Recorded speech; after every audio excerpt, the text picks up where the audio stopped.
I'm like, I don't smell anything, I don't know. And then every once in a while, I'm like, Carboni! Go! Carboni! Pete! Please, just go!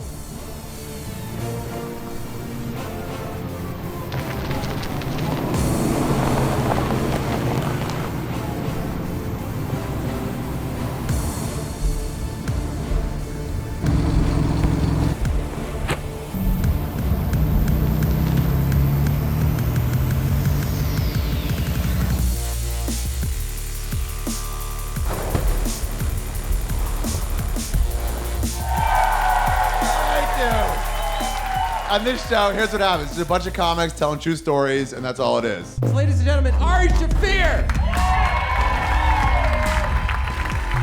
Do you guys have that friend that everybody has that as soon as they start dating somebody, they just are not your friend anymore? They just disappear into the relationship? So I have this friend, Pete, okay? Pete Carboni, he gets like that. When Pete Carboni has a girlfriend, he's a no-call returning motherfucker. Like, you can just call him 20 times, you won't get anything back. So he was dating this girl once named Kelly, and we didn't talk for like a year. It was like, you know, at some point you're like, all right, I'll fucking hang out when you break up. See you in 8 months. You know, you just know at some point, that's their pattern. So Pete called me one day, and he goes, hey, Ari, listen, I broke up with Kelly. I was like, fuck yeah, man, congratulations. And he goes, listen, he owned up to it. He goes, I've been a bad friend. I've been distant, and I'm sorry, and I want to make it up to you. So I got some mushrooms, and I think we should do these mushrooms to rekindle our friendship. And I was like, dude, Pete, you don't have to do that, man. I'm just happy to have you back in my life. Like, just to have you around again is good enough. But I will be there in 4 minutes. Because let's do these mushrooms. I ain't never done them before. Have you guys ever done mushrooms before? By a round of applause? Okay, cool. A few of you have. At the time, I had never done them, so I was worried. We didn't know like how long it would take to kick in, none of this stuff. So we asked our drug dealer, which is what you're supposed to do. Always ask your drug dealer for advice. They have a vested interest in keeping you safe. They want you to come back. And our drug dealer said it would take 30 minutes to kick in. So we're like, perfect. So here's what we're gonna do. We're gonna take these mushrooms, we're gonna go to the 3rd Street Promenade in Santa Monica, where there's no cars. We're gonna walk around and have a great time. And so we took them, we drove to 3rd Street Promenade, like a 5-minute drive from his house. And maybe 3 minutes on the way, this car passed us. Just some other car on like a 2-lane street passed us. And we laughed so hard at that. We were just like, dude, the fuck? It was over there. And then it passed us. And at some point, one of us was like, wait, this doesn't seem that funny. And we're like, yeah, it's not that, oh, we're on mushrooms. We're tripping out right now. They've kicked in way too early. Why didn't you trust our drug dealer? So we're like, we gotta park immediately. So we were driving to a free parking lot, but right then we were passing by a $5 parking lot. And he was like, we should pull over here. And I was like, yes, we should. But even on mushrooms, my Judaism does not leave me. And free, exactly, is always less money than some money. So we thought, better to be safe than sorry. Let's go to this free parking lot. We got maybe 2 blocks of the 6 blocks we had left. And I looked over, we were in traffic, and I looked over, I saw a tree in the sidewalk on the other side of the street. I looked at it, and I thought, man, that tree needs some friends. And if he was born in the forest, he'd have tons of friends. But he wasn't. He was born in the fucking sidewalk. And he's got nobody. And I turned to Pete. And I'm like, hey, man, you thinking what I'm thinking? And he was like, wait, what? No. There's like a billion thoughts you could have. I'm definitely not thinking what you're thinking.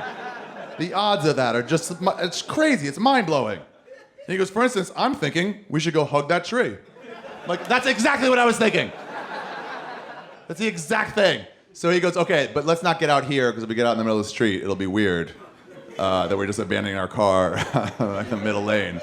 So like, all right, cool, let's go to the free parking lot. So we went to the free parking lot, forgot about the tree instantly. And as we were leaving, I took my phone. I was like, should I have this with me? I had this thought. I didn't know what mushrooms were. I had this thought that if anybody texted me, like the wrong person, I was gonna freak out. Like if my mom texted me, like, you know, and just fucking chucked my phone. So I just left it in the car. I didn't want to deal with it. That doesn't happen. You should leave your phone in the car, but that's not what happens. So we got out, went to the 3rd Street Promenade. Now, the 3rd Street Promenade, if you haven't been there, is full of families. You feel like a real degenerate. You're like, I'm on mushrooms, and that's a 4-year-old. So we both felt kind of weird, like, let's get out of here. Let's just go see a movie. So we sat down, we got a bunch of popcorn, sat down in this movie theater, and we're like, this is gonna be awesome. Then the Bruno trailer came on. And man, we laughed so hard. People are worried about mushrooms, but you just laugh. You'll laugh. And we laughed so fucking hard at the first half of that preview. And then Pete Carboni, he just starts like rustling with his jacket. He has his jacket on, he just starts rustling with it like this over and over again. And I'm over here looking at him and I'm like, I don't want to say anything, but he's been doing that for a while. And then all of a sudden, he just stands up and he just walks out. And I was like, fuck yeah, Pete's feeling it. So I enjoyed the rest of the preview myself. It was amazing. Movie started, Pete didn't come back. And I was like, where the fuck is he? I thought he went to the bathroom or something. And I was like, I should go check for him, but like, I don't want to miss this movie. It's pretty amazing already. And to tell you what happened to Pete Carboni, ladies and gentlemen, his side of the story. Mr. Pete Carboni, everybody. Let him hear it. So it was about halfway through the trailer to the movie Bruno that I started to feel sadder than I've ever felt in my life before. I think what was going through my mind is I was laughing at the trailer, I found it really funny, and I was like, yeah, this guy Sacha Baron Cohen is a really funny dude. He's doing really well in his career, you know? And then I started to think of my own career as a comedian. And I started to get a little bit sad. And that thought just spiraled me and propelled me out of that room. I had that feeling that you have, like, right before you're about to cry hysterically. I mean, am I right, fellas? Yeah? And I was in a dark place in my life. I'd just gotten out of this on again, off again, embattled relationship with this girl, Kelly. And Kelly would use the off again portion of our relationship to have sex with some of my friends. Yes. And this would often inspire me to take her back again, you know, to stop that from happening, which would make us more embattled. You know, which would make me break up with her. The whole thing, it's what an economist might call a vicious cycle. So I gotta get out of here. I'm just not in a good place. So I jump into a cab, and I say, 551 Sawtell. And the guy must have misheard me, so he turned around and he was like, which hotel? And normally, I think I would be able to resolve this misunderstanding. But in the condition I was in, all I could think to do was I pointed in the direction of my apartment, and I just was like, go! So I thought I should go out and see if Pete Carboni is in the lobby. And I also had this other problem where I became positive that I had peed my pants. And it's dark in a movie theater, so I couldn't see, so I was just kind of like trying to feel for it. It was like this in the fucking beginning of Public Enemies. Looking at other people like, no, it's not what you think. Like, they'll never understand. I just pissed myself, but I wanted to check. It's not what you think. It's nothing bad. And I couldn't feel any liquid. I'm like, all right, maybe I didn't pee myself. And I was like, you know what? Here's what I'll do. I'll go outside in the light and I'll see if I have a pee stain. And that's how I'll know. And I'll also find Carboni when he's out there. Please, just go! And so the guy just starts driving in that direction. And then we got to a stop sign. And it's a weird thing. When you're on mushrooms, it messes with your sense of time, you know? So it felt like I was at this stop sign for like a year. It felt awful. And so I couldn't help myself, and I just start going, go, please! Please go, just go!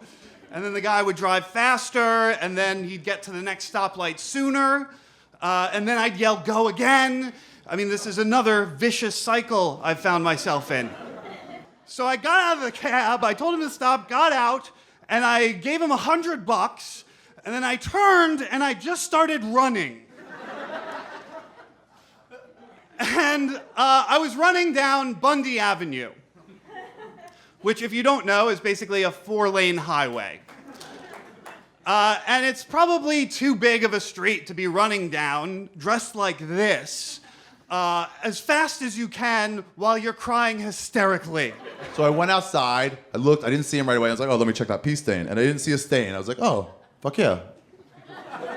Maybe I didn't pee myself at all. But then I was like, wait, what if I peed so much that the entire thing is just one big pee stain? As I'm running, I notice ahead of me a hole like in a fence. And so my instinct is just to go through this hole in the fence. So I just jump, I sort of slide through, and I wind up in like this suburban backyard. And there's some dude who's like reading a paper on his back porch as I come in my sad state. And I was like, I'm gonna try the honesty approach. I walk up to the guy, I'm like, excuse me, sir, I'm very sorry, but I'm feeling very sick. Do you think that maybe you could drive me home? And shockingly, this guy says yes. And so I'm out in the lobby of the Lowe's, just going like this, trying to fucking smell. And we got in his car, and he starts driving, but then he gets to a stop sign.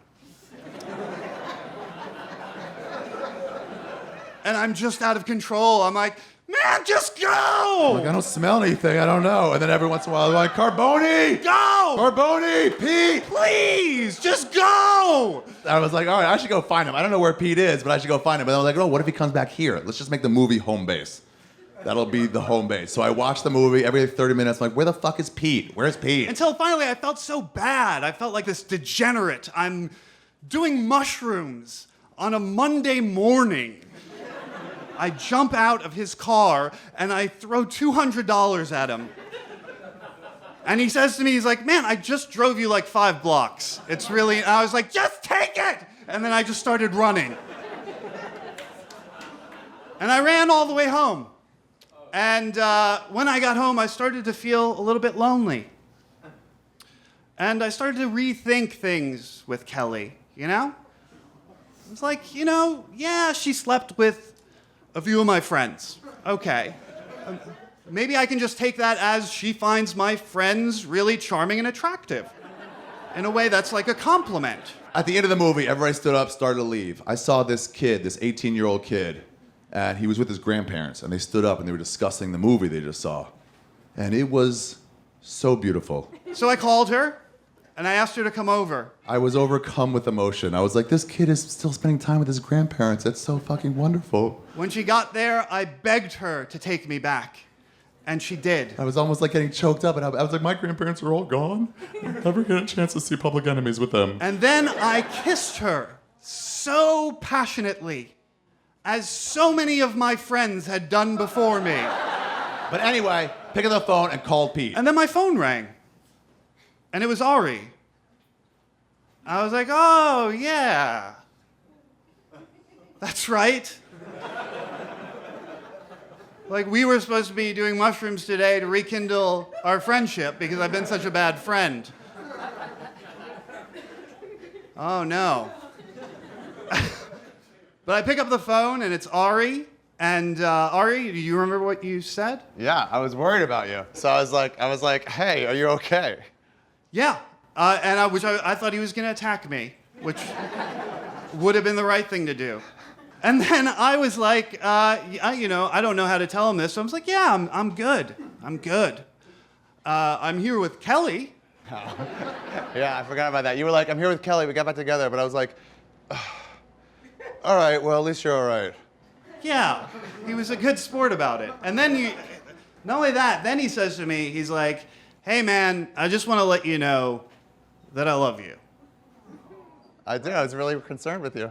Yeah, and I You're a was good like friend of mine. overwhelmed with I was like, that was so nice of you. Yeah. Yeah, I wouldn't have been that way. Let me ask you a question. What's that? Why did you have $300 on you? I figured that I was doing something sort of adventurous that like I should probably bring emergency funds. No, it's Just to be safe. It's a mushroom trip. You don't need Yeah, emergency but you never funds. know. You don't need emergency funds for a mushroom trip. Yeah, but didn't I need them? Wouldn't you say that I needed them? You're right. You did. I'm glad you're safe, man. I'm glad you're safe as well. Thanks. Be Carboni, everybody. Be Carboni.